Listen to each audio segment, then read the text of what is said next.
ጤና ይስጥልን ክቡራን ተመልካቾቻችን ኢትዮጵያ በቅርቡ የኒውክለር የፋብሪካ ወይ ደግሞ ለሰላማዊ አገልግሎት የሚውል የኒውክለር ማብለያ ፋብሪካ እንደምትገነባና በዚህም ዙሪያ በቅርቡ ከሩሲያ መንግስት ጋር መፈራረሟ ይታወቃል። የሩሲያ ኒውክለር ለሰላማዊ አገልግሎት የሚውል የኒውክለር ፋብሪካ ምን ማለት ነው? በአጠቃላይም ኒውክለር ምንድን ነው? እንዴትስ ይሰራል? ለኢትዮጵያ የሚሰጠው ጠቀሜታ ምንድን ነው? የሚለው መነሻ ማድረግ ከኢንጂነር ወንድሙ ነጋሽ ጋር በኒውክለር ሳይንስ ዙሪያ ውይይት እናደርጋለን። ወንድሙ በጣም አመሰግናለሁ። እንግዲህ ኢትዮጵያ በቅርቡ የኒውክለር ለሰላማዊ አገልግሎት የሚውል የኒውክለር ማብለያ ፋብሪካ እንደምትገነባ በተደጋጋሚ ሲገለጽ ነበር። ጠቅላይ ሚኒስትር አብይ አህመድም በአደባባይ አንስተውታል። ምናልባት ለብዙዎቻችን እንግዳ የሆነ ክስተት ነውና የኒውክለር ለሰላማዊ አገልግሎት የሚውል የኒውክለር ማብለያ ፋብሪካ ማለት ምን ማለት ነው ወደሚለው ከሄዳችን በፊት ምናልባት አንዳንዴ ኒውክለርም አቶሚክም በሚል የሚጠቀሱ ነገሮች አሉ። በሁለቱ መካከል አንድነትና ልዩነቱን ምናልባት እንደ መነሻ የምታነሳውም ነገር ካለ። በጣም ጥሩ። በመጀመሪያ ይቅርታ መጠየቅ አለብን ሲሳይ፣ ሳምንታዊ የአእምሮ ሳይንስ ፕሮግራማችንን እንግዲህ ስለ ትኩረት ወይም አቴንሽን ጀምረን ነበረ። ነገር ግን ይሄ በጣም ወቅታዊ እና በጣም ብዙ መማር ብዙ ነገር ትልቅ በሀገር ደረጃ ስለሆነ ይህንን ልዩ ፕሮግራም ለተወሰነ ጊዜ ይህንን ሰፊ ግንዛቤ እንዲኖረን ህዝባዊ የሆነ ውይይት እንዲኖር ካነሳሳም በኋላ እንደገና ወደ ፕሮግራማችን እንሄዳለን። በዚህም የህዝብ ጥያቄ በደንብ ካለ ወደፊት በዚህም ፕሮግራም በደንብ እንቀጥላለን። በጣም ቆንጆ ጥያቄ ነው ሲሳይ። ኒውክለር እንግዲህ ሁሉም ነገር በምድር ላይ በአካባቢያችን በዙሪያችን ያለው አተም ከሚባለው በጣም የመጨረሻው ትንሽ ነገር ነው እንግዲህ እና ያ እዛ አተም ውስጥ ኒውክለስ የሚባል ነገር አለ። እዛ ኒውክለስ ውስጥ ነው እንግዲህ ኒውክለር ኢነርጂ የሚባለውን እሱን በደንብ አድርገን ሳይንሱን በደንብ አድርገን እያንዳንዱ ሰው ሊገባ በሚችለው መንገድ በተለያየ ዘይቤዎች አድርገን በደንብ እናያለን። አቶሚክ እና ኒውክለር አንድ አይነት ነገር ነው። አቶሚክ ኢነርጂ ወይም ኒውክለር ኢነርጂ በደንብ አድርገን ውስጡን ልዩነቱን በደንብ ማየት እንጀምራለን። ሲሳይ አመሰግናለሁ ወንድሙ። እንግዲህ ምናልባት እንግዲህ ወደ ዝርዝር ነገሩ ሰው ምን አይነት ነገሮችን ለግንዛቤ ያገኝበታል የሚለውን ነገር እንግዲህ ብዙዎቻችን ጋር ጥያቄ አለ።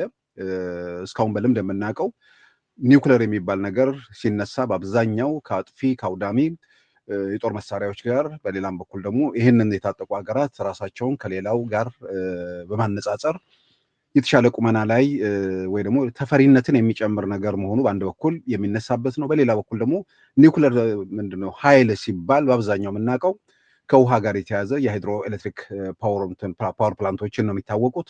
ከዛ ውጭ በቅርብ ጊዜያት ውስጥ እየተሰሙ ያሉ ኢትዮጵያ ውስጥ የገባና ስራ ላይ ያለ በነፋስ ኃይል የሚባል ነገር ይመጣልና በአጠቃላይ ወደዚህ ዝርዝር ነገር ለመምጣት ነውና ውይይቱ የተዘጋጀው። ስለዚህ ኒውክለር ፓወር ምን ማለት ነው የሚለውን እስቲ ምናልባት እሱ መነሻ አድርገ ወደ ዝርዝር ጉዳዮች ብትሄድልን። በጣም ጥሩ ጥያቄ ነው። ኒውክለር ፓወር የምንለው እንግዲህ ከአቶም ከምንለው ከኒውክለስ ውስጥ የምናገኘው ኃይል ነው። እንግዲህ ያ ኃይል እንግዲህ አንድም ለኤሌክትሪክ ወይም ለተለያዩ ኃይሎች ለኢንዱስትሪ ሊሆን ይችላል።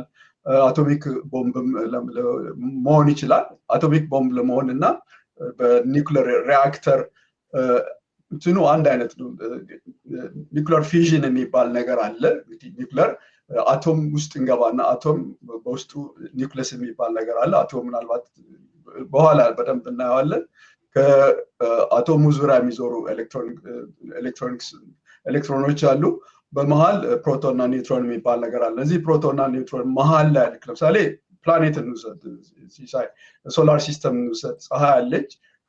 በፀሐይን የሚዞሩ ፕላኔቶች አሉ። እንግዲህ እነዛን ፕላኔቶች እንደ ኤሌክትሮኖች አድርገን ብንወስድ ግን ፀሐይ መሃል ያለችው ቦታ ኒውክለስ ነው። እዛ ውስጥ ነው ኒውክለር ኢነርጂ ያለው። እዛ ውስጥ ፕሮቶን እና ኒውትሮን የሚባሉ ፕሮቶን ፖዚቲቭ ነው፣ ኒውትሮን ደግሞ ኒውትራል የሆነ ነገር አለ። እነዚህ በጣም ስትሮንግ የሆነ ኃይል አላቸው በመካከላቸው እና ያ ኃይል እንዴት ነው በራሱ በሚገባው ቋንቋ ኒውክለር በሚገባው ቋንቋ በኒውትሮን በሚባል አንዲት ኒውትሮን በተለየ ጥበብ በምንተኩስበት ጊዜ ኒውክለር ቡሌት ነው የሚባለው። በደንብ አድርገን በኋላ እናየዋለን።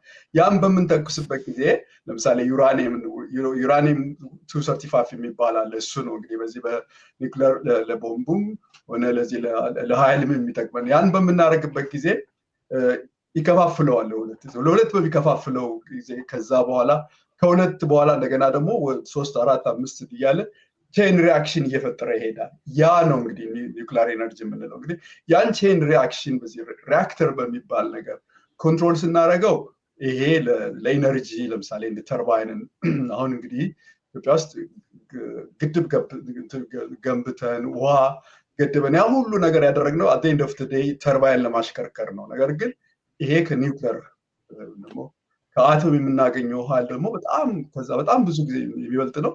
ዞሮ ምንድነው የሚፈጥረው? እነዛን ኒውክሊር ኤነርጂ በምንፈጥርበት ጊዜ ትልቅ ሙቀት፣ ትልቅ ኃይል፣ ትልቅ ምሳሌ ብሰጥህ በ1 ኪሎ ኮል ወይም ደግሞ የድንጋይ ከሰል የምታገኘው ሙቀትና በ1 ኪሎ ዩራኒየም የምታገኘው እንትን የሚሊዮን ያህል ጊዜ ይለያያል። ያን ያህል ኒውክሊር ኤነርጂ ኃይል እና ያ ኃይል ምንድነው ሙቀት ይፈጥራል። ያ ሙቀት ውሃ እናሞቅበትና እንፋሎት ይፈጥራል። ያ እንፋሎት ተርባይን ያሽከረክራል።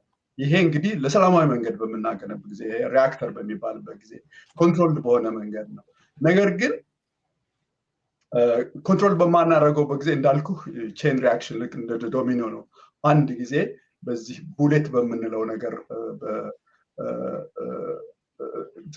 አቶሚክ ቡሌት በምንለው ነገር በአንድ ኒውትሮን ያንን ዩራኒየም በምንመታበት ጊዜ ያ ነገር ይከፋፈልና ከዛ በኋላ እየተከፋፈለ ማለት መልቲፕላይ የሆነ ኤክስፖኔንሻል እንትን ይኖረዋል እና ያን አንኮንትሮል በሚሆንበት ጊዜ እንግዲህ አቶሚክ ቦምብ የምንለው ያ ነው እና በሰላማዊ መንገድ የምንጠቀምበትም ለቦምብ የምንጠቀምበትም እንትኑ ሪአክሽኑ ኬሚካል ሪአክሽኑ ኖት ኬሚካል ኤነርጂ ሪአክሽኑ ወይም ደግሞ ኒውክሊር ሪአክሽኑ አንድ አይነት ነው እና ያንን በሰፊው አድርገን እናያለን። ሲሳይ ምናልባት ወንድሙ እኔ አንድ የመጨረሻ እንትን ልበልና አንተ ወደ ዝርዝሩ ትሄዳለህ።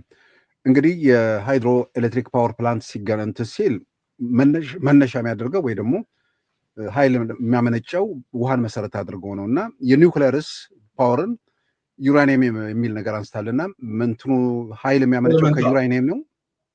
እንግዲህ ዩራኒየም የሚባል ኤሌመንት አለ። እዛ ዩራኒየም አቶም ውስጥ እነዚህ ወደ እንግዲህ ዩራኒየም ትልቁ ሄቪ የሚባለው ደግሞ ከባድ የሚባለው በተፈጥሮ የምናገኘው ኤሌመንት ዩራኒየም ነው እና ያ ነው እንግዲህ በዚህ በኒውክሊር ፓወር ላይ በጣም የታወቀ ዩራኒየም ስፔሻሊ የተለያየ አይሶቶፕስ የሚባል ነገር አለ። -235 238 ዩራኒየም የሚባል አለ። ግን -235 ነው በዚህ በእንትን ላይ በኒውክሊር ኢነርጂ ላይ በጣም የታወቀ ሲሳይ እና ከሱ ነው የምናገኘው። እንዴት አድርገን እንደምናገኝ እንዴት እንደሚሆን በደንብ አድርገን እያንዳንዱ ሰው ሊገባ በሚችለው መንገድ እንሄዳለን እና ሶ ኤክሳይቲንግ ነው። በጣም እያወቅ ነው እየተረዳ ነው ስንሄድ በጣም እንትን ነው። ግን አት ኤንድ ኦፍ ዘ ዴይ እንግዲህ ለምሳሌ እንደ ገርድን ያለ ዳም በምንገነባበት ጊዜ ውሃ ነው። ውሃ በከፍታ እናስቀምጣለን። ያ ከፍታ ኃይል ነው። ያ ውሃ ሄዶ ተርባይኑን ያሽከረክርናል። ያ ተርባይን ሲሽከረከር ኤሌክትሪካል ጀነሬተሮች ይሽከረከራሉ፣ ኤሌክትሪክ ትፈጥራለ። ግን ያንን ዳም ትተህ ያን ሁሉ ውሃ ትተህ ነገር ግን በሪአክተር አለ በዛ እንትን ተጠቅመህ በዚህ በኒውክሊር ኤነርጂ ያን ሁሉ ከዛ የበለጠ ሁሉ ኃይል ታገኝና ያንን ተርባይን ታሽከረክራለህ። ሴም አማውንት ኖት ዘ ሴም ግን ፕሪንሲፕሉ ዘ ሴም ሆኖ ከፍተኛ የሆነ ኤሌክትሪሲቲ ታገኛለህ። አሁን ኒውክሊር ኤነርጂን በምትጠቀምበት ጊዜ ለክላይሜት አትጨነቅም። ዝናብ ዘነበ አልዘነበ አትልም። እነዚህን የመሳሰሉ ነገሮች አሉ። በዛ ላይ ድርቅ ያጠቃኝ አላጠቃኝ የሚባል ነገር የለም። ስለዚህ ሞር በእርግጥ በኋላ እናየዋለን መጀመሪያ ለመገንባት በጣም ከፍተኛ የሆነ ዋጋ ቢያስከፍልም አፍሮንት ፕራይሱ፣ ነገር ግን ለ60-80 ዓመት አስተማማኝ የሆነ ኃይል የሚገኘው ከኒውክሊር ነው። ከዛ በተረፈ ደግሞ ወደፊት ክሊን የሆነ አየር ምንም አይነት ካርቦን ፍሪ የሆነ አየር የምናገኘው ከኒውክሌር ነው። እንግዲህ ዓለም ወደፊት የምትሄደው ወደዛ እና አስተማማኝ የሆነ ነገር አሁን አስተማማኝ የሆነ እንደ ሀገር አስተማማኝ የሆነ ሁኔታ አይደለ ያለን። ምክንያቱም በሃይድሮ ፓወር ነው እንደ ገርድ ባለ ኃይል ነው የምንለው። ድርቅ ሊኖር ህዳሴ ማለት ነው። ህዳሴ እና በዛ ተማምነን ነው የምንኖረው። ያ አቅማችንም ወደፊት ህብረተሰባችንም ዲማንድ ከፍተኛ ሊሆን ይችላል። የአየር ሁኔታ አይታወቅም፣ ድርቅም የመሳሰሉ ነገሮች ሊኖሩ ይችላሉ እና አስተማማኝ ሁኔታ አይደለም። ነገር ግን እንደ ኒውክለር የመሰለ ነገር ማግኘት በተለይ ኒውክለር ኃይል ካለን የበለጠ አስተማማኝና በቃ የተረጋገጠ አስተማማኝ ፊውቸር ይኖረናል እና ለዛ ነው እንግዲህ መንግስት የነገውን አይቶ እንደዛ ነገር ውስጥ የገባውና ከዛም አንጻር ጥቅም አለው ለማለት ነው። እሺ፣ አመሰግናለሁ ወንድሙ። ምናልባት እንግዲህ ወደ ዝርዝር ጉዳዮች እንሄድ። እሺ፣ በጣም ጥሩ። እንግዲህ ለምን አስፈለገ ነው እንግዲህ የመጀመሪያው ጥያቄ። ለምን አስፈለገን? ናሽናል ዳያሎግ ለምን አስፈለገን? ያው እንግዲህ ኢትዮጵያ በአሁኑ ጊዜ እንግዲህ ፕላን አድርጋለች እንግዲህ ይህንን ኒውክሊየር ኤነርጂ እንትን ለማለት ያንን ፕላን ካደረግን ልክ እንደ ከገርድም የበለጠ በጣም ዲስከስ ልናደርግበት የምንችል ነው። የዚህ ፕሮግራም ዋና ዓላማ ይህን ፕሮግራም ለማቅረብ እንትን ያለን ህዝቡ ግንዛቤ እንዲኖረው ሳይንሱ ምን ይመስላል፣ ኒውክሊየር ሲባል አቶሚክ ሲባል ምን ማለት ነው፣ ኒውክሊየር ኤነርጂ ማለት ምንድን ነው፣ ከዛ አልፎ ደግሞ በጣም ብዙ ሳይንቲስቶች በሺ የሚቆጠሩ ሳይንቲስቶች ኢንጂነሮች ወደፊት ማፍራት ስላለብን ግንዛቤው እንዲኖራቸው ይህ ፕሮግራም ጀነራል ፐብሊክም ቢሆን ወጣቶችን ወደፊት ማፍራት የምንችልበት መሰረታዊ የሆነ ሳይንስ ህብረተሰቡ መሰረታዊ የሆነ ሳይንስ እንደገና የሚያስፈልገው ነገር ምንድን ነው። በዓለም ደረጃ በጣም ብዙ ዲስከሽን የሚደረግበት ሰለጠነው ዓለምም በጣም ብዙ የተለያዩ ነገሮች አሉ እና በተለይ እንደ ጀርመን ባሉ ሀገሮች በጣም አስቸጋሪ ነው ኒውክሊየር ኤነርጂ እንትን ለማለት በጣም ፖለቲሳይዝድ የሆነ ነገር ነው እና በየሀገሩ በየቦታ የተለያዩ የሚነሱ ነገሮች አሉ። እነዛንም እንደገና ከኢትዮጵያ አንጻርም ምንድን ነው ሊነሱ የሚችሉት እነዛን ነገሮች እናያለን። እንግዲህ ከሳይንሱም አለን የሚያስፈልገውን ውይይትም እናደርጋለን። መጀመሪያ እንዴት አድርገን አተም የምንለው አተም እንግዲህ በዙሪያችን ባሉ የመጨረሻዎቹ ሁሉም ነገር ከአተም ነው እንትን የሚለው አተም ደግሞ የመጨረሻው ትንሹ ነገር ነው። ለምሳሌ በኋላ እናየዋለን። አተም ማለት እንግዲህ ሲሳይ የመርፌ ቀዳዳ ውስጥ እንግዲህ 1 ሚሊዮን የሚሆን በሚሊዮን የሚቆጠረው አተሞች መግባት ይችላል። ያን ያህል ጥቃቅን የሆነ ነገር ነው። እንግዲህ ከዛ ጥቃቅን ከሆነ ነገር ነው እንግዲህ ይሄ አቶሚክ ወይም ኒውክሊየር ኤነርጂን የምናገኘው እና በጣም የሚያስደንቅ በጣም የሚገርም ነው። የሰው ልጅ ስልጣኔ ምን ያህል እንደደረሰ እዛ ደረጃ ደርሶ ዓለምን ምን ያህል እንደቀየረ ከምናይበት እንደ ኤአይ ጨረቃ ላይ መውጣትና ኒውክሊየር ኤነርጂን የመሳሰሉ ነገሮች እንደ ኒውሮሳይንስ የመሳሰሉት ነገሮች በጣም የሚያስደንቁ በጣም የሚገርሙ የማይታሰቡ ነገሮች ናቸው። እኔ በጣም ከሚገርሙኝ ወይም በጣም ከሚያስደንቁኝ ነገር አንዱ ኒውክሊየር ኤነርጂ ወይም ኒውክሊየር ፊዚክስ ነው። እንዴት በዓለም ላይ እንዴት የሰው ልጅ እንግዲህ አንድም መልካም ነገርም እያደረግን ያው ለጥፋትም ነው። በጣም የሚያሳዝን ነው። ታሪኩን እናየዋለን። ከየት ተነሳ፣ መቼ ነው እንደዚህ ወደ ቦምብነት እንዲሆን የወሰን ነው፣ ምን አይነት ጥፋቶች ተነሱ፣ እንደገና ደግሞ እንዴት ለሲቪል ለምሳሌ በሕክምና በፋክተሪ በአግሪካልቸር በምግብ በመሳሰሉት ነገሮች የምንጠቀምበትም ነገር እንዴት ነው፣ እነዛ ነገሮች ምን ይመስላሉ፣ ሳይንሱ ምን ይመስላል፣ የትኛው ላይ ነው ቦምብ ብንጠቀም ቀደም ለማንሳት እንደሞከርኩት ለሲቪል አገልግሎት የምንጠቀመው እንዴት ነው፣ ደግሞ ለጀነራል እንትን ለምሳሌ ኤምአርአይ ስካን አለ። ዛሬ የተለያዩ ህክምናዎች በዛ ነው የሚደረጉ። ምግብ ለምሳሌ ሰብል እንትን ለማለት ይረዳል። አንዳንድ ተባዮችን ለማጥፋት በጣም ብዙ ነገሮች አለው እና ይሄ ሁሉ የሰው ልጅ የደረሰበት ደረጃ ነው። ግን በጣም ገና አዲስ ነን። እንደ ኒውሮሳይንሱ በኒውክሊየር ኤነርጂም አዲስ ነን። ግን በጣም ብዙ ማፍራት አለበት። በተለይ በሺ የሚቆጠሩ ወጣቶችን እንግዲህ እንትን ማለት አለብን። ዋይ ኒውክሊየር ዋይ ናው? ለምንድን ነው ስለ ኒውክሊየር ማውራት ያስፈለገ? ለምንድን ነው አሁን እንግዲህ ቅድም እንዳለው ኢትዮጵያ አሁን ፕላን አድርጋለች የኒውክሊየር ኤነርጂ እና ይሄ የጀነሬሽን የትውልድ ፕሮጀክት ነው። ልክ እንደ ገርድ የትውልድ ፕሮጀክት ነው። እንግዲህ ኢኮኖሚውን ይነካል፣ ሴኪሪቲን ይነካል፣ ዴይሊ ላይፉን የሚነካ ነገር ነው እና ይሄ የፐብሊክ አንደርስታንዲንግ ህብረተሰቡ እንዲገባው ያስፈልጋል። ትረስት እምነት መኖር አለበት። አካውንታቢሊቲ ያን ነገር የሚያደርጉ ሰዎች ተጠያቂነት መኖር መቻል አለበት እና ኢትስ ኦል አባውት አስ እያንዳንዱ ኢትዮጵያዊ ዲዘርቭ ያደርጋል፣ አንደርስታንድ ማድረግ አለበት። ለምንድን ነው እንዴት አድርገን ነው why we are talking about nuclear power ስለ ኒውክሊየር ፓወር ለምን መናገር አስፈለገ ምንድን ነው የሚለውን ነገር እያንዳንዱ ሰው ማወቅ አለበት። እንግዲህ በገርድ ላይ እያንዳንዳችን አንድ ላይ ተባብረን በውሃና በዚህ በኢነርጂ አካባቢ ሀገራችንን እዚህ ደረጃ እንዳደረስን ሁሉ በኒውክሊየር ኢነርጂም አንድ ላይ የወደፊት ተባብረን አንደርስታንድ ተደራርገን የወደፊት ኢትዮጵያን የወደፊት እጣ ፈንታችንን ለወደፊቱ ትውልድ ማለት እንችላለን። እንግዲህ ይሄ ስለ ኢንጂነሮች አይደለም ወይም ስለ መንግስት ሰራተኞች አይደለም፣ ስለ ሁላችንም ስለ ኒውክሊየር ስናወራ ወደፊት የእያንዳንዳችን እድል የሀገራችንን እጣ ፈንታ ስለወደፊት ሀገራችን ስለወደፊት ስላለው ትውልድ መነጋገር ማለት ነው። እንግዲህ ኒውክሊየር ኤነርጂ በጣም ትራንስፓረንሲ እና ትረስት የሚያስፈልገው ነገር ነው። ግልጽነትና ታማኝነት የሚያስፈልገው ነው። ያ ግልጽነትና ታማኝነት ካለ ፍርሃት አለ በዚህ በኒውክሊየር አካባቢ። ቅድም አንተም ለማንሳት እንደመነገር ነው ነገ ቦምብ ቢሆንስ አንድ ችግር ቢመጣ በተለያዩ ሀገሮች ራሽያ ውስጥ ጃፓን አሜሪካ ውስጥ በኋላ በሰፊው የምናያቸው ነገሮች ኤግዛምፕሎች ምን ከዛ የሰው ልጅ ምን እንደተማረ ምን አይነት አደጋዎች እንደነበሩ ዛሬ ቴክኖሎጂ ምን እንዳለ ሴፍቲ ምን እንደደረሰ ከምናያቸው የተለያዩ ነገሮች ናቸው እና ግልጽነትና ታማኝነት ካለ ሰዎች ስለ ኒውክሊየር ፓወር ወይም ስለ ኒውክሊየር ኢነርጂ አቶሚክ ኢነርጂ ያላቸውን ፍርሃት ያለውን ሚስኢንፎርሜሽን የተሳሳተ መረጃ ማስተካከል እንችላለን። እንግዲህ ሴፍቲ ካልቸር እንግዲህ የኛን የሁላችንን ነው የሚፈልገው። እንደ ህብረተሰብም እዛ ቦታ ላይ በሚሰሩም ሰዎች በእያንዳንዱ ደረጃ በጣም ሴፍቲ የሚያስፈልገው ነው። በጣም ዲሲፕሊን ያስፈልጋል።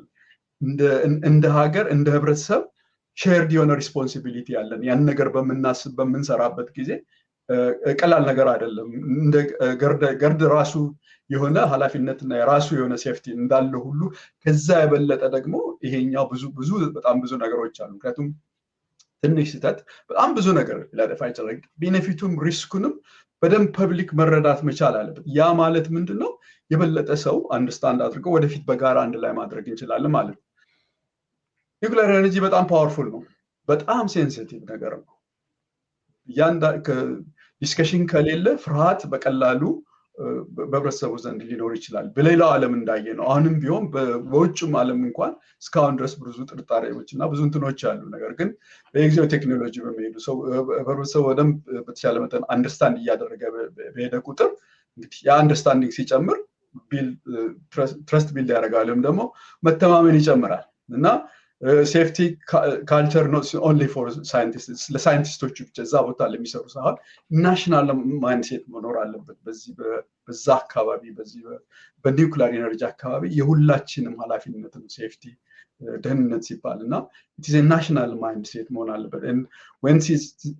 እያንዳንዱ ህብረተሰብ አንደርስታንድ ሲያደርግ ሪስኩንና ቤኔፊቱን እንግዲህ የበለጠ ያን በዛ ላይ ያሉትን ሰዎች ወይም በስራ ላይ ያሉትን መሪዎች አካውንተብል ላደረጋቸውም ተጠያቂ ሊያደርጋቸው ይችላል እና በጣም አንደርስታንዲንግ የሚያስፈልገው ነው። ጥቅም አለው፣ የራሱ ሪስክ አለው። ግን ህብረተሰቡ መንግስት ብቻ ወይም ሳይንቲስቶች ወይም የተወሰኑ በዛ አካባቢ ያሉ ሰዎች ብቻ የሚያደርጉ ሲሆን የእያንዳንዳችን ተሳትፎ፣ የእያንዳንዳችን እውቀት፣ የእያንዳንዳችን ኃላፊነት ከሴፍቲም ከምናደርጋቸው ነገሮች ሁሉ ከዛ ጋር የተያያዘ ነው። እንግዲህ ግሎባል ኤነርጂ ትራንዚሽን ወደፊት ዓለም ከካርቦን ፍሪ የሆነ በጣም አስተማማኝ የሆነ ሎ ካርቦን የሆነ ስቴብል የሆነ ክሊን ንጹህ የሆነ ወደፊት የምናየው 50 ዓመት ወይም 20-30 ዓመት በኋላ ዓለም ወደዛ እየሄደች ነው። በኋላ ወይም ነገ ተነገ ወዲያ በሚቀጥሉት የተለያዩ ፕሮግራሞች እናያለን። አፍሪካ ሀገሮችም የተወሰኑ አሉ፣ ደቡብ አፍሪካ ያላቸው የተወሰኑ ሀገሮች እንደ ኬንያ የመሳሰሉ የጀመሩ አሉና ዓለም ወደዛ እየሄደ ነው። የተለያዩ የአውሮፓ ሀገሮች ለምሳሌ እንደ ፍራንስ አብዛኛው ኤነርጂ 75% ከዛ ነው። አሜሪካ በጣም ትልቁ የዚህ የኒውክሊየር ተጠቃሚ ናት እና ወደዛ ስለምንሄድ ጉዞውን እንግዲህ መጀመራችን ስለሆነ የኒውክሊየር መንገድ በጣም ክሊን ነው፣ በጣም አስተማማኝ ነው፣ ሎ ካርቦን ንጹህ የሆነ ነገር አለ ማለት ነው። እንግዲህ ቅድም ለመናገር እንደሞከር ነው ከዚህ ከፓወር ፕላንት ከዛም ባለፈ ሜዲሲን ላይ ለሕክምና ላይ ካንሰር ትሪትመንት ላይ ካንሰርን ለማከም ኤምአርአይ ስካን የመሳሰሉትን ነገሮች አግሪካልቸር ላይ ምግብ ጥበቃን ክሮፕ ኢምፕሩቭመንት ሰብል ለማሻሻል ለኢንዱስትሪ ለቴስቲንግ ለአንዳንድ ማቴሪያልስ እነዚህ ነገሮች ሁሉ እያንዳንዱ ህይወታችን ላይ ዛሬም አለ። ኒውክለር ስንል ኒውክለር ፓወር ወይም ደግሞ ኒውክለር ቦምብ ብቻ ሳይሆን በየቀን ህይወታችን ላይ በየቦታው ያለ ነገር የምንጠቀምበት ነገር ነው። እንግዲህ ለኢትዮጵያ ፊውቸር ምንድን ነው? በጣም ሪላያብል የሆነ አስተማማኝ የሆነ ቅድም እንዳልኩት በገርድ ወይም ደግሞ በሃይድሮ ፓወር ወይም ደግሞ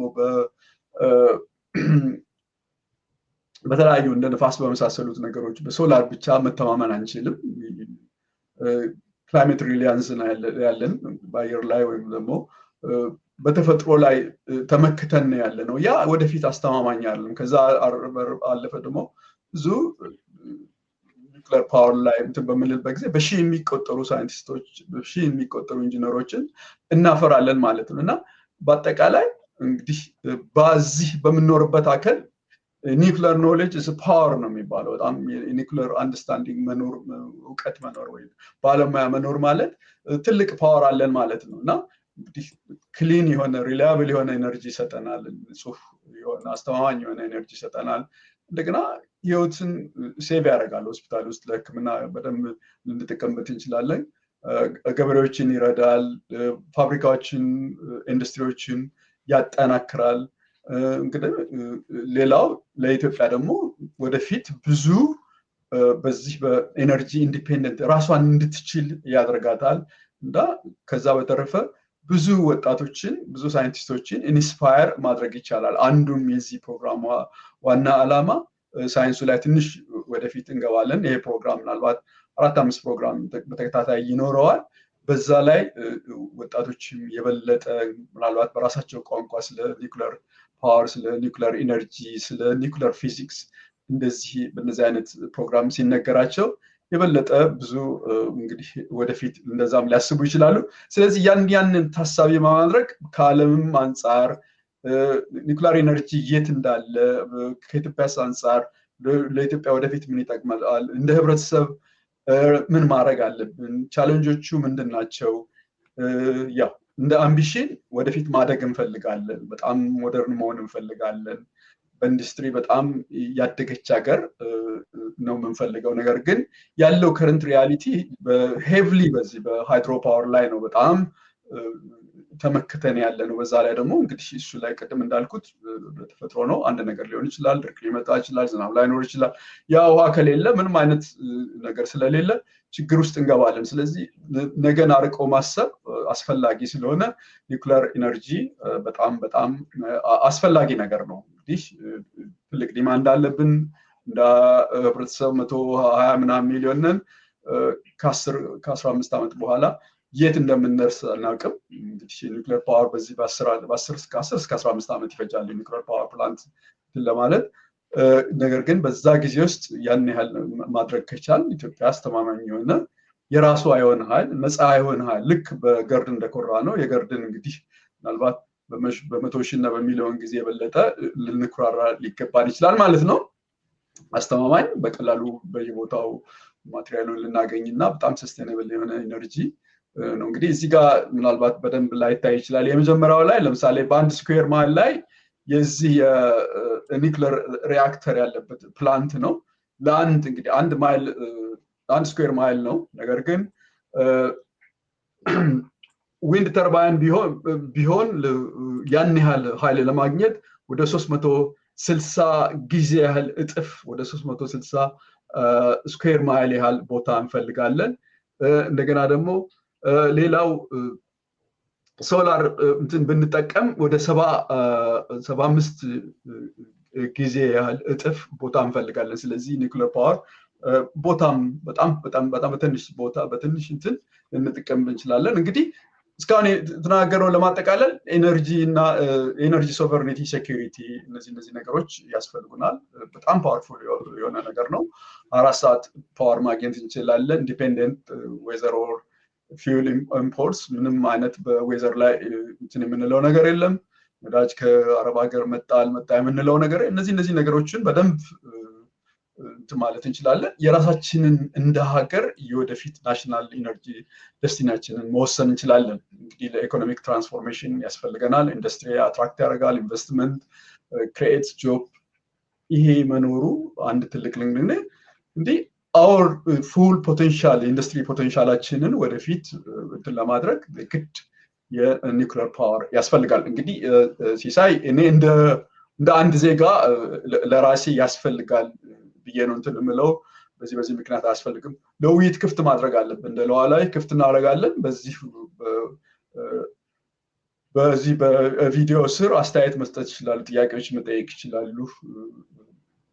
የተለየ ሀሳብ ካለ ወደፊትም ደግሞ በዚህ ላይ በሙያ ያሉ ሰዎች ካሉ ለመወያየት በእኛ በኩል ዝግጁ እንደሆን ነው። እንግዲህ ክሊን የሆነ ኤነርጂ ሊደርሺፕ ነው። ዜሮ ካርቦን ኤሌክትሪሲቲ ፎር ሰስቴናብል ፊውቸር፣ ካርቦን ፍሪ የሆነ ወደፊት የተሻለ ንጹህ የሆነ እንትን ለማድረግ ይረዳናል ማለት ነው። እንግዲህ ግሪን የሆነ ግሮዝ ወደፊት ያው ጀምረናል በዚህ በግሪን ሌጋሲው። ነገር ግን በኤነርጂም ደግሞ እንትን ስንል ክሊን የሆነ ኤነርጂ ወደፊት ይኖረናል። እና ዋናው እንግዲህ ምንድነው የዚህ ፕሮግራም በደንብ ኤዱኬትድ የሆነ ፐብሊክ ህብረተሰቡን በደንብ ማስተማር ከቻል ጉዟችን ኤዱኬትድ ፐብሊክ ፈርስት ስቴፕ ቱዋርድስ ሴኩር ኤነርጂ ፊውቸር፣ ወደፊት የተሻለ ወይም ደግሞ አስተማማኝ የሆነ ኤነርጂ እንዲኖረን ህብረተሰቡን ማስተማር መቻል አለብን። እንደ አቅማችን እንትን ማለት አለብን። እና እንግዲህ እዚህ ጋር ግሎባል ኮንሰርን ኩዌስችን ኦን ኒውክሊየር ፓወር ወደፊት የምናያቸው ናቸው።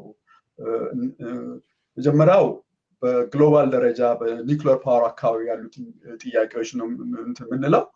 ከዛ በኋላ እንደገና በኢትዮጵያ ኮንቴክስት ደግሞ ከኢትዮጵያ አንጻር ምን ሊሆን ይችላል?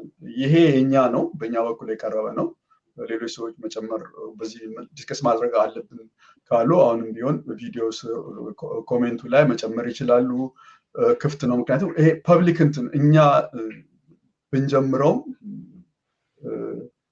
ይሄ ነገር ወደፊት በህብረተሰቡ ዘንድ በሚዲያዎች በተለያዩ ቦታዎች ቢሄድና ልማድ እንዲሆን እንፈልጋለን። እንግዲህ ኒውክሌር ሴፍ ነው ወይ? እንግዲህ እንደ ቸርኖቢል ያሉ ወይም እንደ ፉኩሺማ ያሉ አንትኖች ችግሮች ሴፍ ነው ወይ? እንደዛ አይነት አክሲደንትስ ቢያጋጥመን እንደዚህ አይነት ነገሮች ሊነሱ ይችላሉ። ኒውክሌር የራሱ ዌስት አለው። ያ ዌስት የት ሊሄድ ይችላል? እንግዲህ ሌላው ቅድም አንተም እንዳልከው ኒውክሌር ፓወር መኖሩ የኒውክሌር ዌፐን እንዲኖረን ወደዛ ይገፋፋናል ወይ? ያን ሁሉ በደንብ ሴናሪዎች ማየት እንችላለን። ኢንተርናሽናል ህጉ ምን ይመስላል? ቱ ኤክስፔንሲቭ ነው ወይ ኮምፔርድ ቱ ሪኒውብል? በእርግጥ ኤክስፔንሲቭ ነው፣ ግን እንዴት አድርገን ደግሞ ያን ገንዘብ ሌሎች ሀገሮች በኢንተርናሽናል እርዳታ ከሌሎች ሀገሮች ከተባብረው እንዴት አድርገው ያን እንደተወጡ የተለያዩ ሀገሮችን ኤግዛምፕል ማየት እንችላለን። ኒውክሌር ፓወር ኢንቫይሮንመንትን ያበላሻሉ? እነዚህ በየቦታ ያሉ ጥያቄዎች ነው። እንግዲህ እንዴት ነው ኒውክሌር ፓወርን በየጊዜው ዴሊ ላይፋችን ላይ መጠቀም እንችላለን? ቻርጂንግ ፎንስ፣ ኩኪንግ የመሳሰሉት እናደርጋለን ወይ? ፐብሊክ እንትን እነዚህ ነገሮች ሁሉ መመለስ እንችላለን። ግን በኢትዮጵያ ኮንቴክስት ዋይ ዳዝ ኢትዮጵያ ኒውክሌር ፓወር ኢፍ ዊ ኦልሬዲ ሃቭ ህዳሴ ግድብ እያለ ለምን አስፈለገን? እነዚህ ጥያቄዎች ሊነሱ ይችላሉ። ለመመለስም ሞክሬያለሁ፣ ግን በሰፊው እነዚህ ነገሮች ማድረግ እንችላለን። ኢትዮጵያ ይህንን የሴፍቲ ሪኳርመንቱን ኒውክሌር ፓወር ሴፍቲ ሪኳርመንት ማሟላት ትችላለች ወይ? ጥያቄ ነው ይሄም። ፋይናንሻሊ ሬዲ ናት ወይ ለኒውክሌር ፓወር እንትን ለማድረግ? ምን ያህል ነው ኒውክሌር ፓወር የሚፈጀው? እነዚህ ለኒውክሌር ፓወር ገንዘቡን ብናወጣ እንደ ትምህርት ቤት፣ እንደ መንገድ፣ እንደ ሆስፒታል የመሳሰለው ነገር ፕራዮሪቲ ይወስድብናል ወይ? አባውት ኮራፕሽን እንግዲህ እና ሚስ ማናጅመንት ሙስና እና ያላግባብ እንትን ማድረግ የኒውክሌር ፓወሩን መስራት ላይ የሚያመጣው ችግር ሊኖር ይችላል። ፕሮጀክቱ ሚስዩዝ ይደረጋሉ። እንደዚህ ከህብረተሰብ ሊነሱ የሚችሉ ነገሮች ናቸው። ኤንቫይሮንመንት እና እርሻችንን ሊያበላሽ ይችላል ወይ? እንግዲህ ኢትዮጵያ አቅሞ ወይም ደግሞ ቴክኖሎጂ አላት ወይስ እንግዲህ ማቴሪያሉ እንደ ዩራኒየም የመሳሰሉትን ነገሮች ከየት ታገኛለች? ዲፔንዳንት ልትሆን አይደለም ወይ? ይሄም ሊነሳ የሚችል ነገር ነው። የተወሰኑ ሰዎች ነው ወይስ ደግሞ ለጠቅላላው ሊሆን ይችላል? ይሄን ይመስላል እንግዲህ ሊጠየቁ የሚችሉ ጥያቄዎችን ነው፣ ግን ሌላው ሰው መጠየቅ ይችላል። ሰመራይዝ ካታጎራይዝ አድርጌ ሰመራይዝ ባድርገው ሴፍቲ እና አክሲደንት ዚስ ሴፍ ሌላ እንደ ቸርኖቢል አይነት ሊያጋጥም አይችልም ወይ? እንደ ራዲዮ አክቲቭ ያልናቸው የኒውክሊየር ዌስቶቹ እሱን ከሴፍቲ እና ከአክሲደንት ሰመራይዝ እያደረኩት ጥያቄዎችን ኮስት እና ኢኮኖሚክስ ኢትዮጵያ ፎርድ ታደርጋለች ኤክስፔንሲቭ የሚለውን ሌላው ሌሎች እንትኖች ለምን አንጠቀምም ከንፋስ ወይም ደግሞ ከሶላር ጂኦተርማል ለምን ከዛ አንጠቀምም? ሰዎች ሊነሱ የሚችሉ ጥያቄዎች ነው። ሄልዝ እና ኤንቫይሮንመንት ኢንሴኪሪቲ እሱንም አይተናል። እንግዲህ ሰዎች ላይ ለራዲዬሽን ኤክስፖዝድ አይሆኑም ወይ? ለቴሮሪስት በሀገራችን ብዙ የጸጥታ ችግር ስላለ ለቴሮሪዝም ታርጌትድ አይሆንም ወይ? እነዚህ ነገሮች ናቸው እንግዲህ ለማየት የሞከር ነው። ዋይ ዱ ዊ ኒድ ኒውክሊየር ፓወር? እያንዳንዱ ሰው ሊያነሳ ይችላል። ቴክኒካል ካፓሲቲ አለ ወይ? ኢትዮጵያ ኒውክሊየር ፓወር ወደፊት ሊኖራት ነው ወይ? ያው ቅድም እያነሳ ነው። ሌትስ ዲስከስ ምንድን ነው እያንዳንዳችን የቢግስት ኮንሰርናችን ምንድን ነው? ኖ ኩዌስችን ኢዝ ኦፍ ሊሚትስ። ማንኛውም ሰው መጠየቅ ይችላል። ይሄ አባውት ለጋራ ፊቸራችን የጋራ እንትናችን ችግራችን የጋራ እድላችን ስለሆነ በደንብ መነጋገር እና ዲስከስ ማድረግ ያለብን ነው። እንግዲህ ሌላው ምንድነው ዋይ ኤክሳይትስ ዩ ምንድነው ምን ያህል ኢትዮጵያ ኒውክሊየር ፓወር ቢኖራት ምንድን ነው የሚያስደስተን ወይም ደግሞ በጣም የሚያነሳሳን ነገር ገርድ ምን ያህል እንዳነሳሳን አይተናልና ኢትዮጵያ ደግሞ ከገርድ አልፋ ኒውክሊየር ፓወር ቢኖራት እንዴት አድርገን ኢትዮጵያን መሳል እንችላለን? እንግዲህ እንዴት ነው የዚህ ኮንቨርሴሽን ወይም የዚህ ዲስከሽን አባል እንትን ሆነን ተካፋይ ሆነን የወደፊት ኢትዮጵያን በጋራ የወደፊት እጣ ፈንታዋን የምንወስነው እንግዲህ ነው። ከዛ በተረፈ ይሄን ዲስከሽኑ ወደኋላ ነው የሚሆነው፣ ግን ያሰብኩት ምንድነው ዋስ ኒውክሊየር ኢነርጂ ቤዚክ የሆነ ነገር ብሪፍ ሂስትሪ ፍሮም ዲስከቨሪ ቱ ግሎባል ፓወር ከየት ተነስቶ የት እዚህ እንደደረሰ ከሳይንሱ እነማን ናቸው፣ ምን ተሰራ በየጊዜው እና አሁንስ ምን ደረጃ ቴክኖሎጂው ደርሷል፣ በምን እንጠቀማለን፣ የትኛው ሀገር ማን ለምን ይጠቀመዋል፣ እነዚህ ነው እናያለን። ሩል ኦፍ ጌም ሴፍቲ፣ ኢንተርናሽናል ኦቨርሳይት፣ የተለያዩ እንትኖች ኢንተርናሽናል ህጎች አሉ፣ ሴፍቲዎች አሉ። እነዚህ ነገሮች ሁሉ ሰፋ ያለ ነገር ነው ሲሳይ የተዘጋጀ ነው። የኢትዮጵያ ኒውክሊየር ጀርኒ ኦፖርቹኒቲስ ኤንድ ቻሌንጅ አርስቱ ራሱ ይሄ ነው እና ጥያቄና መልሶች በኋላ ይኖራሉ። ይሄን ይመስላል። የተወሰነ ነገር በዚህ በኒውክሊየር ኢነርጂ ኒውክሊየር ፊዚክስ ወይም ደግሞ አቶሚክ ኢነርጂ የሚባለው ነገር ከምንድን ነው የተነሳው፣ ምን ይመስላል፣ የተወሰነ ነገር አድርገን የዛሬውን ኢንትሮዳክሽን በዚህ እንዘጋና የዛሬ ሳምንት እንኳን ፕሮግራም አይኖርም ወደኛው ሳምንት በምንገናኝበት ጊዜ ሳይንሱን ቀስ ብለን በደንብ አንስተን እያንዳንዱ ሲውል ሊገባ በሚችለው መንገድ ምን ማለት እንደሆነ ከኒውክሊየር ሪአክተር ለሰላማዊ ከምንጠቀመው እንደ ቦምብ ድረስ ምን እንደሚመስል አሰራሩ ምን እንደሆነ በቀላል መንገድ የቀረበ ስለሆነ የዛ አይነት ዝግጅት ነው ያለው። እንግዲህ ዋናው ጎል ምንድነው ለእያንዳንዱ ህብረተሰብ ግንዛቤ እንዲኖረው ኤግዛክትሊ ምንድነው የቱ ጋር ነው ኒውክሊየር ኢነርጂ የሚባለው ነገር ያለው ማንኛውም ሰው ሊረዳው በሚችለው መንገድ እና ከየት ነው የምንነሳው። እንግዲህ እንዳልኩት አተም ነው። እንግዲህ አተም የሚባለው ነገር ሁሉም ነገር ኤቭሪቲንግ በአለም ላይ ያለው ነገር አተም የሚባል የመጨረሻው ትንሽ ነገር ነው። እንግዲህ ቅድም አተምን ለማሳየት እንደሞከርኩት እዚህ ጋር አተም ማለት እንደ በአንድ መርፌ ቀዳዳ ውስጥ 1 ሚሊዮን ያህል እንግዲህ ምን ያህል አነስተኛ እንደሆነ ዓለም ላይ ያሉት ነገሮች የመጨረሻው ትንሽ ነገር እንደሆነ እና እዛ ውስጥ ድረስ ገብቶ ነው የሰው ልጅ እነዛን አተም ውስጥ ገብቶ ማኒፑሌት አድርጎ ይሄንን ኒኩለር ኢነርጂ የሚባለው እዚህ ጋር ለማሳየት ሞክሬያለሁ። የንብ ቀፎና የንብ ማር እንግዲህ በመሃል ንጉሱ አለ፣ ንግስቲቱ አለች፣ ዙሪያውን ተከባለች። እዛ ላይ እንግዲህ አተምን በዛ መልክ እናያለን። መጀመሪያ ከዚህ እንነሳ። ፀሐይ አለች። ፀሐይ ዙሪያውን ፕላኔቶች መሬትን ጨምሮ ይዞራሉ። መሀል ላይ ያለችው ፀሐይ ናት እንግዲህ በጣም ኃይለኛዋ። ልክ እንደዛው አተም የምንለው ነገር በውስጡ ፕሮቶን እና ኒውትሮን የሚባሉ ነገሮች አሉ። ፕሮቶን እንዳልነው ፖዚቲቭ የሆነ ነገር ነው። ኒውትሮን ደግሞ ምንም እንትን እነዚህ ግን እነዚህ ኃይል ፕሮቶን እና ኒውትሮን በጣም ኃይል ልክ ከሌሎች ፕላኔት መሀል ላይ ፀሐይ ኃይል እንዳላት ሁሉ እዚህ ፕሮቶን እና ኒውትሮን እዛ ኒኩለር ኢነርጂው እዛ ውስጥ ነው ያለው ሲሳይ እና ከዙሪያውን የሚዞሩት እንደ ፕላኔት ያለው ኤሌክትሮኖቹ ምንም ያህል አይደለም፣ ግን የተለያየ ስራዎች የሚሰሩት ለምሳሌ እንደ ውሃ እንደ ሰዓት የመሳሰሉት ነገር ኤቭሪዴይ የምንጠቀምባቸው ነገሮች እያንዳንዱ ነገር ለምሳሌ መኪና ባትሪ ሊሆን ይችላል፣ መኪና በቤንዚን እነዚህ ኬሚካል ሪያክሽኖች ናቸው። ግን ኒኩለር ሪያክሽኑ እዛ መሀል ውስጥ ነው ያለው፣ ፀሐይዋ ጋር ነው ያለው። ለምሳሌ እዚህ ጋር ብናይ ዙሪያውን ምንድን ነው የሚዞሩት? እነዚህ ወርከሮች ናቸው፣ ንቦቹ ወርከር ቢስ ናቸው። ዙሪያውን በዚህ በንብ ቀፎ ውስጥ የሚሉ ንግስቲቱ ያለችው እዛ ውስጥ ነው።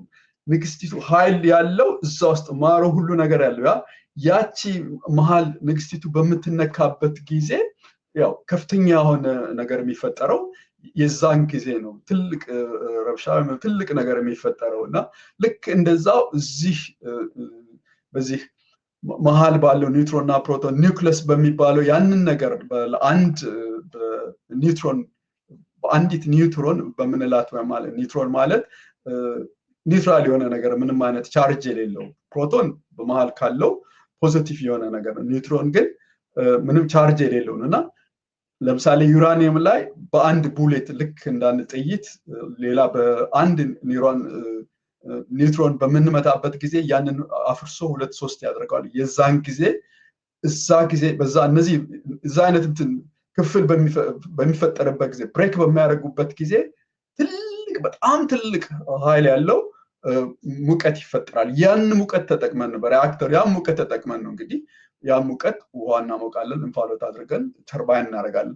ፕሪንሲፕሉ ከዚህ ጋር ነው የሚነሳው። ይሄንን በተቻለ መጠን በዚህ አይነት መንገድ ማየት እንሞክራለን። እንግዲህ ኒውክለስ የምንለው ነገር ልክ ንብ ቀፎ ውስጥ መሀል ላይ ዙሪያውን ተከባ ንግስቲቱ አለች። ልክ እንደዛ እዛ ጋር ነው ዋናው ነገር ዙሪያውን የሚዞሩ ኤሌክትሮኖች። እንግዲህ አሁን የምናወራው ስለ አተም ነው። አተም ደግሞ በጣም ትንሹ ነገር ነው። ምን ያህል ትንሽ መሆኑን ለማሳየት ደግሞ በአንዲት መርፌ ቀዳዳ ውስጥ 1 ሚሊዮን አተም ማየት እንችላለን። እያንዳንዱ ነገር እኛንም ጨምሮ ዙሪያችን ያለው ነገር በሙሉ ከአተም ነው የተሰራው እና ይሄን መረዳት እንችላለን። አተም ደግሞ 3 ነገሮች አሉ። ከዙሪያውን ኤሌክትሮኖች አሉት፣ ኤሌክትሮኖች ይዞራሉ። እሱን ኤግዛምፕል ማየት እንችላለን። መሀል ላይ ግን ፕሮቶን እና ኒውትሮን የሚባሉ ነገሮች አሉ። ፕሮቶን የሚባለው ፖዚቲቭ ነው፣ ኤሌክትሮን ፖዚቲቭ ነው፣ ኤሌክትሮን ኔጋቲቭ ነው። ኒውትሮን ደግሞ ኒውትራል ነው። እነዚህ ሁለቱን ፕሮቶን እና ኒውትሮን የሚባለውን ነገር በጣም እንትን እንዳሉ ልክ ፀሐይ ኃይል እንዳላት እዚህ ልክ ንብ ቀፎ ውስጥም ዋናው ነገር እዛ እንዳለ ሁሉ እዚህ ቦታ ነው ያለው እና ያንን ነገር ዲስተርብ የምናደርግበት የዩራኒየምን በአንድ በቡሌት በሌላ ኒውትሮን ቡሌት በምንመታበት ጊዜ ያ ይከፋፈላል። 2 3 4 5 ልክ እንደ ዶሚኖ እንትን ቼን ሪአክሽን ይኖራል። የዛን ጊዜ ያ ነገር በሚፈጠርበት ጊዜ ያ ኒውክሊየር ሪአክሽን በሚፈጠርበት ጊዜ ትልቅ አንስታይን E=mc² የሚባል ፎርሙላ አለ። የዛን ጊዜ ያንን ሂት ተጠቅመን ነው ያንን ሙቀት ተጠቅመን ነው ውሃ ሙቀት ያ ትልቅ እንፋሎት እንግዲህ እንዳልኩ ያ እንፋሎት የ1 ኪሎ ዩራኒየም ኒውክሊየር ኢነርጂ እና የ1 ኪሎ ኮል ወይም ድንጋይ ከሰል እንትን የሚሊዮን ያህል ጊዜ ነው ይበላለጡት። የ1 ኪሎ ዩራኒየም የሚፈጠረው በዚህ ኒኩላር ኢነርጂ ከ1 ኪሎ ድንጋይ ከሰል ከምናገኘው 1 ሚሊዮን ጊዜ ያህል ምን ያህል ጠንካራ እንደሆነ ምን ያህል ኃይለኛ እንደሆነ እንትላለና ያ ኃይል ነው እንግዲህ እኛ በደንብ ተቆጣጥረ ነው በዚህ በሪአክተር በመናም በደንብ ኒኩላር ኢነርጂ ሪአክተር ፕላንት ተጠቅመን ያን ኮንትሮል ስላደረግነው ኮንትሮል ማናረገው ከሆነ ግን እንትን ምንለው ከሆነ ኒኩለር ቦምብ ይሆናልና ኒኩለር ቦምብም ወይም ደግሞ ኢነርጂ የምናገኘው ከዚህ ከአቶም ሴንተር ውስጥ ነውና ፕሪንሲፕሉ ይሄ ነው ሲሳይ እና ከዚህ ተነስተን ነው ማየት የምንችለው እንግዲህ ዓለም ከምን አንፃር አይተናል አተምን አንድ ከሶላር ሲስተም አይተናል ከንብም አይተናል ከንብ ቀፎም አንፃር አይተናል ከሌላም አንፃር እዚህ ጋር ማየት እንችላለን እንግዲህ ይሄንን ሴንተሩን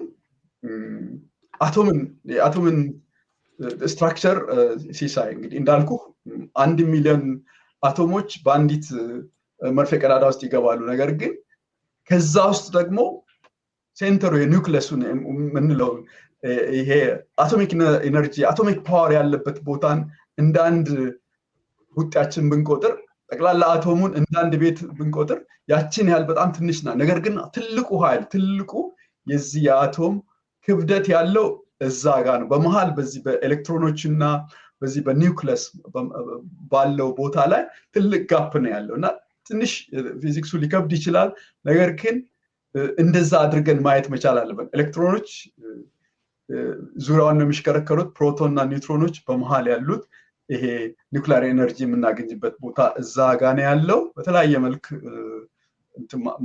ለማሳየት ሞክራለሁ እንግዲህ ኔጋቲቭሊ ቻርጅ ፓርቲክል ናቸው ኤሌክትሮኖች እንግዲህ የተለያዩ አተሞች ተገናኝተው ነው ዋን መፍጠር የምንችለው የተለያዩ ነገሮች በአለም ላይ በአካባቢያችን ያሉት ነገር በሙሉ የተለያዩ ኬሚካሎች የኬሚካል ውጤት ያ ኬሚካል ውጤት ኤሌክትሮኖች ናቸው የሚገናኙ ነገር ግን በዚህ በኒውክሊየር ኤነርጂ ጊዜ ግን እነዛ መሃል ላይ ያሉት ፕሮቶንና ኒውትሮኖቹ ስፕሊት በሚከፋፈሉበት ጊዜ ከፍተኛ የሆነ ኃይል ይፈጠራል ያ ኃይል በሙቀት መጠን አግኝተ ያንን ሙቀት ነው ወደ ውሃውን አፍልተን እንፋሎት አድርገን ወይም ደግሞ ያንን ኃይል ራሱ ልክ እንደ ዶሚኖ ኢፌክት ቼን ሪአክሽን አለው ባንዲት ቡሌት ነው የሚባለው አቶሚክ ቡሌት ወይም ባንድ ኒውትሮን ለምሳሌ ዩራኒየምን 235 ዩራኒየምን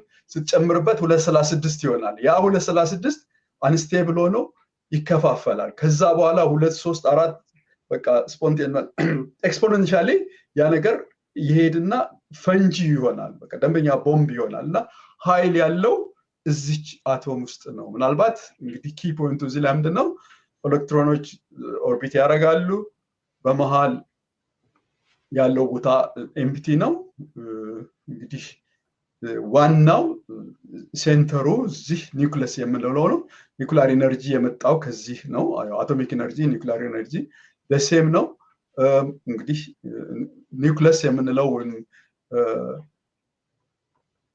ወደዚህ ወደ ንብ ቀፎ በምንሄድበት ጊዜ ንግስቲቱና እዛ አካባቢ ንቦቹ ዙሪያውን የከበባው ምክንያቱም ኃይል ያለው እዛ ነው ኤሌክትሮኖቹ ውጭ ያሉት ወርከሮች ናቸው እንደዛ አድርገን ጭንቅላታችን ውስጥ እንትን ማለት እንችላለን ሌላም አለ ከባንክ ከስቴዲየም ጋር እንደዚህ በምሳሌ እንትን ያልኩት ወደፊት በሚቀጥለው ሳምንት በደንብ እንትን ይላል ግን ትንሽ ኮንሴፕቱ ካለ ከዚህ በላይ ብዙ ባልጨምር ሲሳይና በሚቀጥለው ሳምንት እንደገና ሰው ሊገባ በሚችል ኒውክሊየር ኢነርጂ ማለት ምን ማለት እንደሆነ በተቻለ መጠን ማየት እንችላለን እንግዲህ entire analogy እስካሁን የተጠቀምነው the most important part of the entire analogy is where is the energy የት ነው ኃይል ያለው ኒውክሊየር ኢነርጂ ምንለው የት ነው ያለው ኒውክሊየር ቦምብ እንዴት ነው የሚነሳው ከሚለው ከዚህ አቶም ከምንለው እያንዳንዱ ነገር የተፈጠረ በዙሪያችን ካለው እያንዳንዱ ከተፈጠረበት አቶም ከምንለው ሴንተሯ ላይ ካለው ቦታ ነውና እነዚህ ፕሮቶን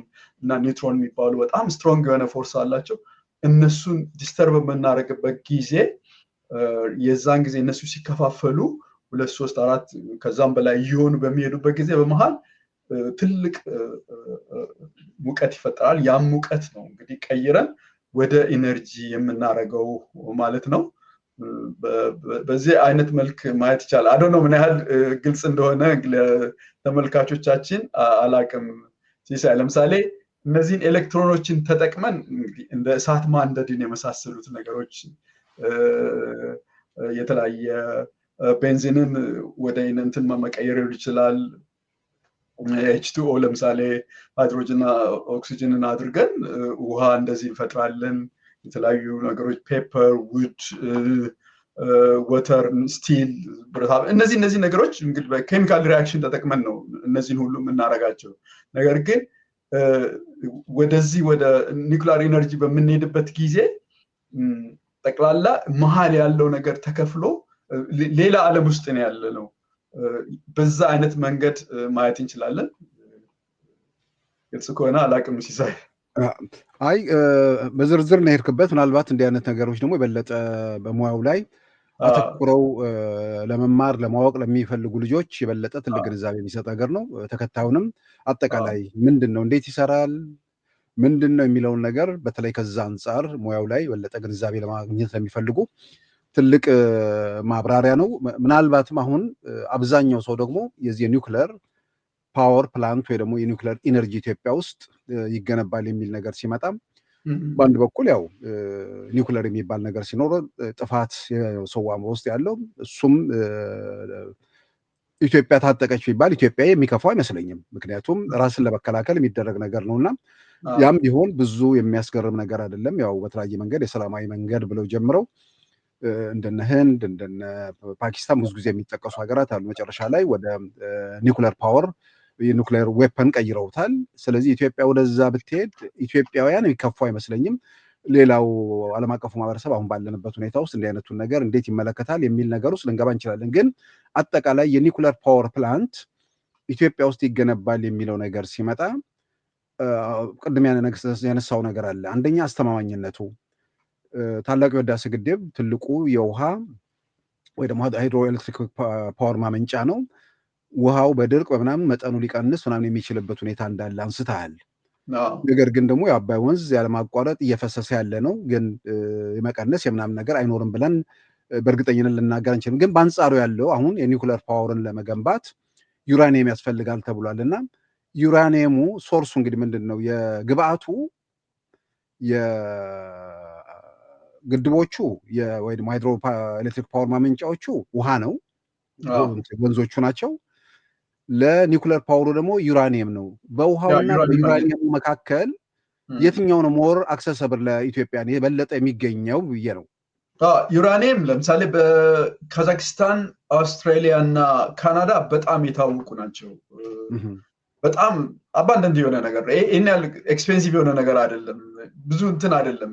ትልቁ ነገር ደግሞ ሲሳይ ዩራኒየም አሁን ገዝተው ለ30 ለ40 ዓመት ዝም ብሎ በቀላሉ ሴኪዩርድ የሆነ ቦታ ማስቀመጥ ትችላለህ። ወደፊት ምልክ እንደ አቅማችን የራሳችን ዩራኒየም ሶርስ ልናገኝ እንችላለን። በደንብ ጥናት አድርገን ምን ብለን በደንብ ዩራኒየም በደንብ ያለበት አካባቢ የራሳችን የሆነ ዩራኒየም ሶርስ ማድረግ እንችላለን። ያ ነው ሌላው ሊነሳ የሚችለው በቴክኖሎጂ በባለሙያዎች ነው። በየጊዜው ልክ እንደሌላው ሀገር እኛም ቢሆን ሰዎችን አሰልጥነን እንትን እንላለን እና ቻሌንጆች አሉት። በጣም ከባድ ነው መጀመሪያ ላይ፣ ግን በጣም አስተማማኝ የሆነ ነገር እና ወደፊት በጣም ትልቅ የሆነ ነገር ነው። ዓለም ወደዛ ነው የምትሄደው ሲሳይ። ከዛ አንጻር ማየት አለብን። ያው እንዳልኩ ያንዳንዱን ጥያቄዎች አሁን የተናገርንባቸው ነገሮች እንትንላለን። እንደገና ሳይንሱን እንደገና እንዴት አድርጎ ይሄን ኒውክሊየር ሪአክሽን ተፈጥሮ እንዴት እንደሚቀየር በዚህ ፓወር ፕላንቱ ምን እንደሚመስል በተቻለ መጠን ሰው ሊገባ በሚችል አሁን የኔ ችግር ምንድነው ሳይንሱን ለመጠበቅና እንደገና ደግሞ አውርዶ እንትን ለማለት ከራሴ ጋር እንዴት አድርገ በቋንቋም ለመግለጽ በጣም የሚያስቸግር ነው። አንደርስታንድ አናርት እኮ አንድ ነገር ለራሴ የገባውን ነገር ለሰዎች ማሳወቅ መቻል ከሌላ ቋንቋ ወደ ራሳ አምጥተንት ማለት ትንሽ ያስቸግራል። ግን አይ ሆፕ መሰረታዊ የሆነ ነገር ሰዎች ያገኙት ይመስለኛል እና ኬሚካል እሱ ምንም ጥያቄ የለውም። ምናልባት አቶሚክ ኢነርጂ የሚለው ነገር ሲመጣ ምንድነው፣ በምንድነው የሚሰራው፣ ምንድነው የሚያስገኘው ምናምን የሚለው ነገር ላይ ያው ሰው አእምሮ ውስጥ ያለ ጥያቄ ነው። ስለዚህ አቶሚክ ኤነርጂ ዩራኒየም ከሚባል ንጥረ ነገር ተነስቶ ከተገነባ በኋላ አስተማማኝ የሆነ የኃይል ምንጭ መሆኑን ከሃይድሮ ኤሌክትሪክ ፓወር ጋር ሲነጻጸር ያ በድርቅና በተለያየ ምክንያት ችግር ሊገጥመው እንደሚችል፣ ይሄኛው ግን በማናቸውም መንገድ አስተማማኝነቱን የገለጽክበት ነው። ከዛም አልፎ ደግሞ ወደ ኃይል ምንድነው ወደ ኒውክለር ዌፐን ሊቀየር የሚችል አልፎ አልፎ ደግሞ በጉዳትም ደረጃ የሚጠቀሱ ነገሮችም ተነስተዋል። ዞሮ ዞሮ ግን ኢትዮጵያ አሁን ታላቁ የህዳሴ ግድብ ሲገነባ ወደ እጥፍ ነው የኃይል አቅምትኗን የጨመረችው። ያ ማለት ግን አሁን ያለው ኢትዮጵያዊ በከተማ የሚኖረው ወይ ደግሞ ኤሌክትሪክ የሚጠቀመው ደግሞ ሲታይ በጣም ውስን ነው። ለምሳሌ ትላንት ጠቅላይ ሚኒስትር አብይ አህመድ ጅጅጋ ነበሩና ስለ ጅጅጋ ሲያወሩ ጅጅጋ ውስጥ የከተማውን ልማት ሲገልጹ ከተማው ውስጥ የነበረው የኃይል አቅርቦት ወይ ደግሞ ፍላጎት በ4 እጥፍ ጨምሯል ነው። እንግዲህ በአንድ በኩል የከተማ ነዋሪ ቁጥር ሲጨምር፣ በሌላም በኩል የከተማው ነዋሪ ሲዘምን ማለት ነው። የሚጠቀምባቸው ቁሳቁሶችን ወደ ኤሌክትሪክ ወደ ምናምን የመቀየር ይሄዳሉ። ልብስ ማጠቢያዎች፣ እቃ ማጠቢያዎች እንዲህ እየተባሉ በውጭ ዓለም ያሉ ነገሮች እንትን ስለሚሉ ይሄን የምዘረዝረው ምንድነው 100 ምናምን ሚሊዮን ህዝብ ያለበት ሀገር ውስጥ ከፍተኛ የኃይል አቅርቦት ስለሚያስፈልግ ብዙ አማራጭ ምንም ጥያቄ ውስጥ የሚገባ አይደለም። ምናልባት ወንድም አሁን ባነሳቸው ጉዳዮች ላይ እንዳልኩ ለልጆች ማለት ምንድነው እውቀት ለሚሉትም ለሌላውም ግንዛቤ ይሰጣል። ከዛ ውጭ ግን ህብረተሰቡ ውስጥ ደግሞ የሚነሱ ጥያቄዎች ይኖራሉ። ልክ አሁን በጥቅል ያነሳቸውን ነገሮች እንደዚሁ ጉዳዩን ማብራሪያህን ከጨረስክ በኋላ ቀጥታ ከተመልካቾች ጋር ጥያቄዎች እየተነሱ ምን እያሉ ውይይት እንደምናደርግ እንግዲህ እሱም ተስፋ አደርጋለሁ። አይ ምንም ችግር የለውም። እኔ በጣም ደስተኛ ነኝ ያንን ለማድረግ፣ ምክንያቱም ያስፈልጋል። በተለይ እኔ በጣም የምጓጓው ወጣቶችን ማፍራት መቻል አለብን። ወደፊት ብዙ ኢንጂነሮችን ብዙ ሳይንቲስቶችን በዚህ ነገር እንትን ማለት መቻል አለብን። ህብረተሰቡም አንደርስታንድ እንዲያደርግ አምሹር በጣም ብዙ እንትን የሚል ሰው አለ። የተማረው ሰው በደንብ ሊረዳ ይችላል። ዛሬ ሁሉም ሰው ሄዶ አሁን ከዚህ ተነስቶ ዩቲዩብ ሄዶ ከፍቶ ያያል። እንዴት ነው ኒውክሊር ኤነርጂ ኒውክሊር ፓወር እንዴት ነው የሚሰራው የሚለው ነገር ከዚህ ኮንሴፕቱን ከዚህ ጋር ይዞ እንትን ማለት ይቻላል። ሲሳይ እዚች ጋር አንዴ እንትን ልበልና እንደው እዚህ ጋር ዩራኒየም ይታይሃል አይደለ? በስተግራ በኩል ኒውትሮን የምንለው ኔጋቲቭ የሆነ ነገር እሱን እንደ ቡሌት ቁጠረው እና ልክ ምንድነው ከረምቦላ ነው ስንጫወታ እንደዛ እንትን የምንለው ልክ በዛ ትመታዋለህ፣ እንደ ቡሌት ትመታዋለህ እና ትረብሸዋለህ ያንን ዩራኒየሙን። ኦኬ ያን በምትረብሽበት ጊዜ ምን ይፈጠራል? ቢጫው አሁን ይከፋፈልና ሁለት የተለያዩ ነገሮች እንትን ሌላ ኤሌመንቶች ይፈጠራሉ፣ ሌላ እንትን አቶሞች ይፈጠራሉ። በነዛ አቶም መሃል ያ ኤነርጂ ልክ ያችን ኒውትሮን ወርውረን ያንን ዲስተርብ በማድረጋችን ያ በመከፋፈሉ በመሃል ያ ኤነርጂ በመፍጠሩ ያ ሙቀት ተፈጥሮ ነው። ያ ሙቀት ነው በቃ ኒውክሊር ኤነርጂ የምንለው ማለት ነው። ያን አንደርስታንድ ካደረግን ይሄን ነገር ዝም ብሎ እንዳለ ቼን እንትን ይቀጥላል በቦምቡ ጊዜ። ነገር ግን በዚህ በሪአክተሩ ጊዜ ለኤነርጂ በምንጠቀምበት ጊዜ ይሄን ነገር ኮንትሮል እናደርጋለን። ምሳሌ ውሃ ሞዴሬተር የሚባል አለ እዛ እንትን ውስጥ ሪአክተር ውስጥ ውሃ ይደረግና በጣም ብዙ ሪአክሽኑ በጣም ብዙ እንዳይሆን ተደርጎ በመጠኑ ይደረግና በምንፈልገው መጠን የምንፈልገውን ሙቀት ያለ እንትን እንላለን። ነገር ግን የቦምቡ ጊዜ ኮንትሮል አናደርገውም። ኮንትሮል ስለማናደርገው ያ ነገር አንዴ እንትን ካለ በቃ ጠቅላላ ትልቅ ጥፋት፣ ትልቅ ሙቀት ሂት ትልቅ ይፈጥራል እና ኮንሴፕቱ ይሄን ይመስላል ማለት ነው። ሲሳይ አመሰግናለሁ ወንድሙ። እንግዲህ በቀጣይ ዛሬ 15 ቀን የዚህን ቀጣይ እንደምታቀርብ እንግዲህ ገልጸሃል። የኢትዮጵያ የኒውክሌር ጉዞ እድሎችና ተግዳሮቶች ነው። ምናልባትም ከቅርብ ጊዜያት ወዲህ ቅርብ ጊዜያትም ስንል በጣም ቅርብ ጠቅላይ ሚኒስትር አብይ አህመድ በአደባባይ የኢትዮጵያ ኒውክሌር ፓወር ፕላንት እንደምትገነባ መናገራቸውንና በኋላም ወደ ሩሲያ ሄደው በዚሁ ጉዳይ ላይ መፈራረማቸው ከተሰማ በኋላ ያው ትልቅ አጀንዳ ስለሆነ ኒውክሌር ምንድን ነው የሚለውን ለመመለስ የተዘጋጀ ፕሮግራም ነው። ወንድሙ በጣም አመሰግናለሁ። እንደ ማጠቃለያ የምታነሳው ነገር ካለም በሱ የዛሬውን ፕሮግራም እናገባደራለን።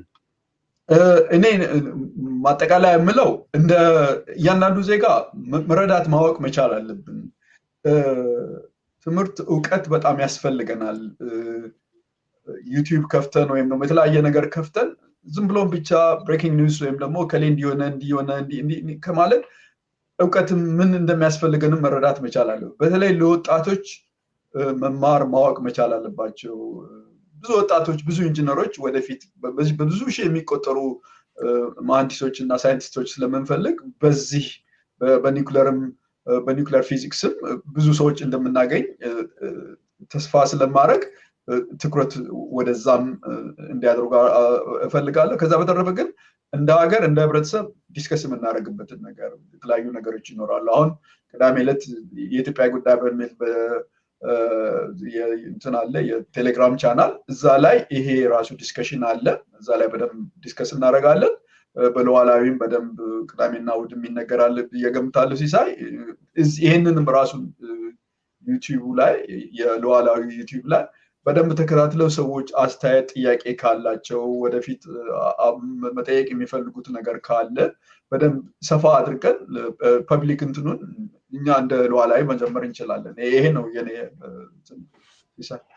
አመሰግናለሁ። ደግሞ ምናልባት እንግዲህ ያልከውን የውይይት ግሩፑ ያው ቅዳሜና እሑድ ሉዓላዊ ላይ ቀጥታ ስርጭት ወቅት ሊንኩን እዛ ላይ ስለሚለጠፍ ቀጥታ ገብተው መሳተፍ የሚችሉ መሆኑን በዚሁ አጋጣሚ ለማስተዋወስ ነው። ክቡራን ተመልካቾቻችን በኢትዮጵያ የኒውክሌር ፓወር ፕላንት ግንባታ ዙሪያ ከወንድሙ ነጋሽ ጋር የጀመርነው የክፍል 1 ውይይታችን በዚህ ያጠናቀናል።